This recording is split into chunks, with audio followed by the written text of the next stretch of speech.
રામ રામ દોસ્તો. આજે એક ક્રિકેટ મેચ છે ભારત અને પાકિસ્તાન વચ્ચેની.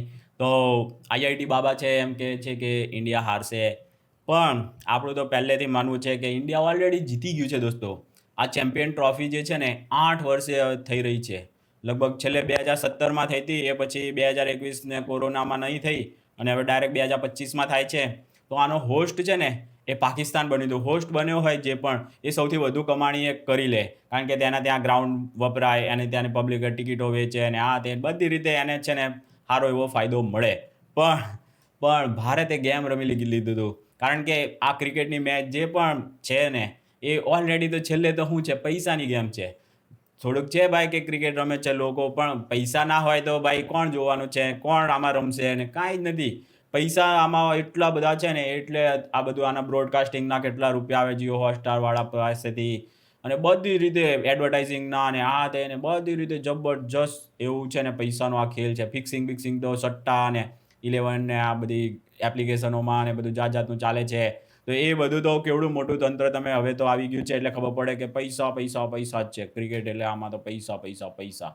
તો આ ઓલરેડી તો પૈસાનો ખેલ છે ને પૈસામાં ઓલરેડી આપણે છે ને પાકિસ્તાનને મોટો ફટકો લગાડી ચૂક્યા છે. કારણ કે હોસ્ટ હોય, ધારો કે ઇન્ડિયા હોસ્ટ હતું તો અહીંયા નરેન્દ્ર મોદી સ્ટેડિયમમાં રમાણી હતી ભારત પાકિસ્તાનની મેચ. 1 લાખ લોકો જોઈ એ મેચ જોવા માટે સ્ટેડિયમમાં ક્રિકેટ મેચ જોવા આવ્યા હતા. ટિકિટો વેચાણી હતી, કેટલી ટિકિટો. અમદાવાદમાં ક્યાંય છે ને હોટલોમાં જગ્યાઓ નથી. બધા હોસ્પિટલમાં કેવી ન્યૂઝો આવતી હતી કે હોસ્પિટલમાં લોકો દાખલ થઈ ગયા એ બાને, એમ કે રાત રોકાવા માટે ને એવી રીતે. તો કેવું જબરજસ્ત એ 25,000 કે 5 થી 25,000ની જે આ ટિકિટો હતી એ લાખ ને ક્યાં સુધી વેચાતી હતી એનો તો કંઈ નક્કી જ નથી. કેટલા કરોડપતિ થઈ ગયા છે ખાલી ટિકિટો વેચીને, જો એને એવું કંઈક રસ્તો મળી ગયો હોય તોની વાત છે હે દોસ્તો. તો હા, ઓલરેડી તો આ ખરે પૈસાનો ખેલ છે, અને પૈસાના ખેલમાં આપણે જીતી ગયા છીએ દોસ્તો. પાકિસ્તાન આપણે નહીં જઈએ એવું આપણે પહેલેથી જ કહી દીધેલું હતું પાકિસ્તાનને, કે તારે ભાઈ અમારા વગર રમાડવી હોય. ત્યાં પછી બીજો ઓપ્શન આપ્યો એને કે બીજા કોઈ જગ્યાએ ન્યુટ્રલ દેશમાં આપણે રમી લઈએ. તો આ રમાવાની છે દુબઈમાં. એટલે ઓલરેડી આમાં તો આપણે ઇન્ડિયા જીતી જ ગયું છે.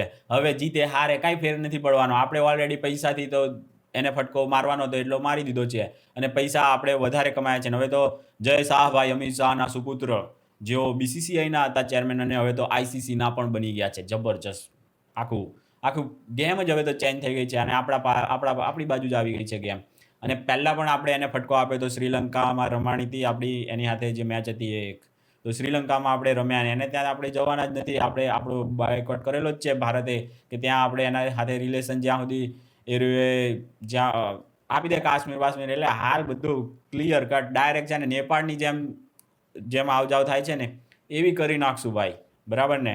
આપણે જૂના દેશો હતા, બધું હિન્દુસ્તાન જ છે, અખંડ ભારત બનાવવાનું છે.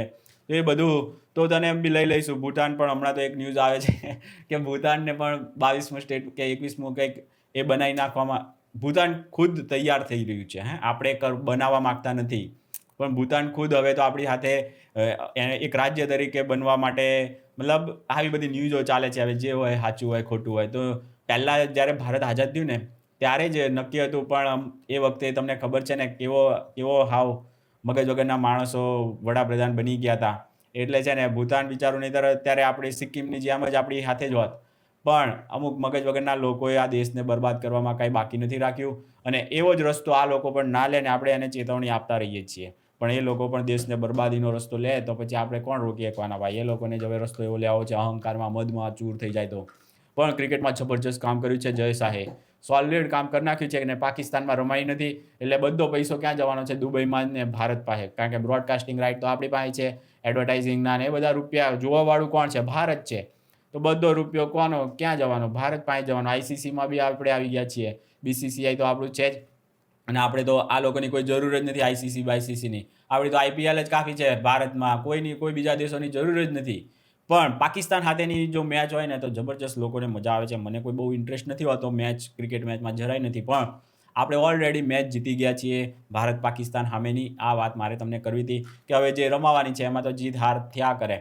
હારશું ને તો બી કોઈ ટેન્શન નથી. એ બિચારા ભિખારી લોકો થોડાક ખુશી મનાવી લેતા ભલે ને 2 દિવસ 5 દિવસ થોડાક છે ને એમનામાં થોડોક આમ ઉત્સાહ આવે. હાવ બિચારું પડી ભાંગ્યું છે પાકિસ્તાન. તો આજે મારે તો કહેવું છે કે ભલે ને જીતી જવા દેવાય, ભિખારીને કેમ નાખી દે કે ભાઈ જા જીત, થોડુંક તું બી ખુશ થઈ જા. કેમ નાના છોકરા સાથે રમતા હોઈએ તો છોકરોનો ઉત્સાહ વધારવા માટે આપણે હારી જતા હોઈએ છીએ. તો એવી રીતે હારી જવું જોઈએ. આ તો મારું માનવું છે. પણ જીતીએ તો પછી તો ઓર મજા આવશે. લોકોને ફટાકડા ફોડવાની ને એવી. આપણે એની જેમ ટીવીઓ ફોડશું ને આવા બધા ધંધા આપણે ક્યારેય કર્યા નથી. આપણે તો હારને પણ પચાવી શકીએ એવા સક્ષમ માણસો છીએ. આટલી મેચ્યોરિટી પ્રાપ્ત કરી નાખી છે. આમ નાના છોકરા જેવું નથી કે હારીએ તો ટીવી ફોડી નાખીએ, તોડી નાખીએ ને આમ કરીએ ને તેમ કરીએ. એવું બધું આપણે કરવાવાળા છે જ નહીં. કારણ કે મેચ્યોરિટી કેટલા હજારો વર્ષોની, લાખો વર્ષોથી દેશ છે આપણો. આજકાલનો થોડો છે. 50 વર્ષમાં આપણે બન્યા છીએ એવું થોડું છે. હજારો વર્ષથી બધી બાજુ બધું જોઈ લીધું છે ભાઈ. હવે તો આમ છે ને સ્થિત પ્રજ્ઞની સ્થિતિમાં આવી ગયા છીએ. એટલે હવે જે રમાશે, હારશે, જીતશે, લગભગ તો જીતી જ જતા હોઈએ છીએ આપણે. એટલે એમાં કોઈ ટેન્શન નથી. પણ આઈઆઈટી બાબા કહે છે કે હારશે તો બી કાંઈ ફરક નથી. હારીશું ને તો બી ઓલરેડી આપણે જીતી ગયા છીએ. એટલે આટલો મોટો ફટકો મારવો ને દોસ્તો, બહુ એ લોકોએ કેવી ઓપ્શન આપેલા પાકિસ્તાને કે તમે છે ને અપડાઉન કરજો, તમારું ડાયરેક્ટ છે ને કલાક પહેલાં તમારું પ્લેન ત્યાં ઉતરે ને તરત તમને બાજુમાં જ તમને સ્ટેડિયમ હશે, તમે ત્યાં આવીને રમીને પાછા તમે પ્લેનમાં પાછા દિલ્હી આવી જજો. આવા બધા કેટલા ઓપ્શન આપેલા. જય શાહના તો પગ પકડી લીધા હતા. પણ જય શાહ છે ને મજબૂત દિલના છે. તો એમાં છે ને એ લોકોની એની ઉપર થોડીક પણ દયા ના કરી. એટલે ઓલરેડી આપણે જીતી ગયા છીએ આમાં તો. ચેમ્પિયન ટ્રોફી લગભગ છે ને વર્લ્ડ કપ જેટલી જ છે. 4 વર્ષે થાય છે એટલે આનું પણ એટલું મહત્ત્વ છે. એટલે બહુ, અને ભારત પાકિસ્તાનનું વચ્ચે મેચ હોય એટલે આનો તો કરોડો રૂપિયાનો મામલો હતો. તો આ મામલાને ઓલરેડી આપણે જીતી ચૂક્યા છીએ. હવે મેચ ખાલી રમાવાની છે બસ. અને દુબઈમાં પણ ઓલરેડી કેટલા બધા ભારતીયોથી જ ભરેલો છે દુબઈ. હવે તો આપણે છે ને 8,000 રૂપિયા, 10,000 રૂપિયામાં આવ-જાવ થાય છે. એટલે હાવ નજીકનો ને આપણે એની સાથે સારા રિલેશન છે દુબઈ સાથે ને બધા સાથે. હવે તો ત્યાં પણ મંદિરો બની ગયા છે અને બધું અબુધાબીમાં ને બધે. અને બહુ પબ્લિક આપણી ત્યાં કમાય છે. અહીંયા છે ને ઇલીગલ કહેવાતું હોય ને ત્યાં લીગલ કહેવાય છે ક્રિપ્ટો ને એ બધું. તો એ બધા જ ત્યાં બેસીને ધંધો કરે છે આરામથી મસ્ત રીતે. તો ભલે દુનિયા અહીંયા ભારતમાં અહીંયા બુદ્ધિ વગરના લોકો ક્રિપ્ટોને એને હાવ છૂટું નથી મૂકતા ને, એટલે દુબઈમાં બેસીને કમાય છે. આપણા જ લોકો કમાય છે. તો ઓલરેડી આપણે ભારત પાકિસ્તાનની મેચ જીતી ચૂક્યા છીએ. તો કદાચ હારે ને તો તમે ખોટું નહીં લગાડતા. બસ આટલું જ આજનું પ્રવચનનો વિષય હતો દોસ્તો. ચાલો મળીએ બીજા કોઈ વિષયમાં. ત્યાં સુધી બધાને રામ રામ.